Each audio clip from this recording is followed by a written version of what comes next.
আওয়ামী লীগ নেত্রীকে রক্ষার আশ্বাস দিয়ে কুরআন মাথায় রেখে 2 লাখ টাকা নিলেন বিএনপি নেতা নুরুদ্দিন খান। গোপনে ধারণ করা ভিডিওতে দেখা যায় কক্সবাজার পৌরসভা 1 নং ওয়ার্ড বিএনপির সাধারণ সম্পাদক নুরুদ্দিন খান স্থানীয় আওয়ামী লীগ নেত্রী রোজিনা আক্তারের কাছ থেকে নগদ 2 লাখ টাকা নিচ্ছেন।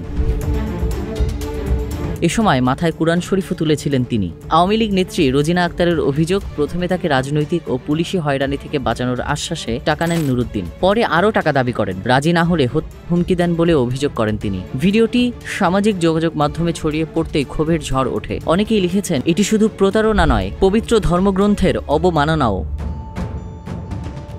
এ বিষয়ে কক্সবাজার সদর থানার ওসি ইলিয়াস খান বলেন, এখনও লিখিত অভিযোগ আসেনি, অভিযোগ পেলে আইনি ব্যবস্থা নেওয়া হবে। কক্সবাজার পৌর বিএনপির সভাপতি রফিকুল হুদা চৌধুরী জানান, ঘটনার তদন্ত শুরু হয়েছে, নুরুদ্দিনকে শোকজ করা হবে, সন্তোষজনকভাবে জবাব না পেলে সাংগঠনিক ব্যবস্থা নেওয়া হবে। অভিযোগ নতুন নয়, তবে এবার হাতে নাতে ধরা পড়লেন নুরুদ্দিন। কক্সবাজারে এই ঘটনাই এখন চায়ের টেবিলে আলোচনার কেন্দ্রবিন্দু।